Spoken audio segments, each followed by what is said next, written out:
G'day traders, 1 minute mindset reset. Today we're talking about planning the trade and trading your plan. I love what Mark Douglas says. You don't need to know anything about the market to make money, but you need to know something or have some kind of consistency to be able to do it over time, over and over again. And planning the trade, trading the plan is probably the most important thing. Going to the screen, I talk about preparation's key. And that could be on any instrument. If you have your best trade setups, you've been following me. I love this, the high of the day sell setup. And there are certain days that the ideal setup presents. Day 1, day 2, day 3 in a down market, or even in a sideways market for a high of the week or high of the week, a low of the week 3-day setup. The other way, those setups, for me, depending on if news is on the calendar or whether there's no news, how that market will evolve, how it will develop, but I really love those sells. I'm biased to the short side.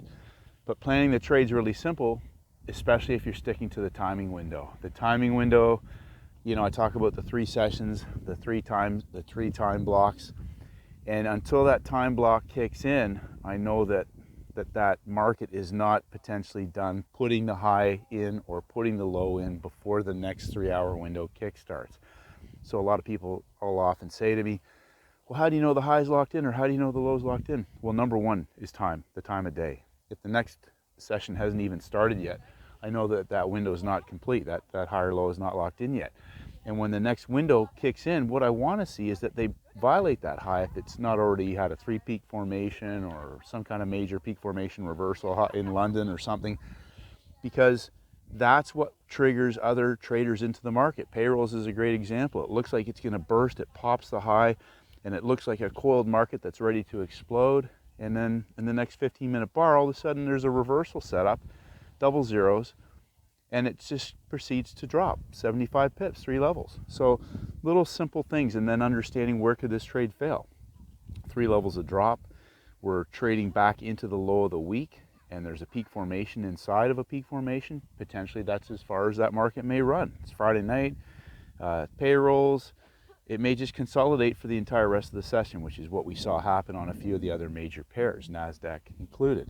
Coil the market and just trap traders inside, waiting for a move into the weekend. Now you've got consolidated volume when they open up on Monday morning. So planning the trade is critical, because then you can go back to a basic model. If this market is to burst or go higher, what are my next major levels? 25 to 50 pips above or below those zones. And then what time is it? If it's 30 minutes and they're still just cracking the first 25 pip box and we've already had payrolls, chances are we're at the limit of where that market's going to go, 45 minutes into the session. Sure enough, we get a reversal on the 1-minute chart. And again, I know there's people say, I don't like the 1 minute, it's too volatile. If you're on the inside, it's way too volatile. But if you're at the outside, at the high or the low, it'll start to make more sense. So plan the trade, trade the plan, stick to your rules, know what you're looking for. If it sets up, hit the trade, manage your risk, know where you're going to take profits. If it's a runner and it breaks those levels, leave a trailer in if you want, entirely up to you. But stick to your plan and execute as flawlessly as possible. Have a great day, and may the markets go with you.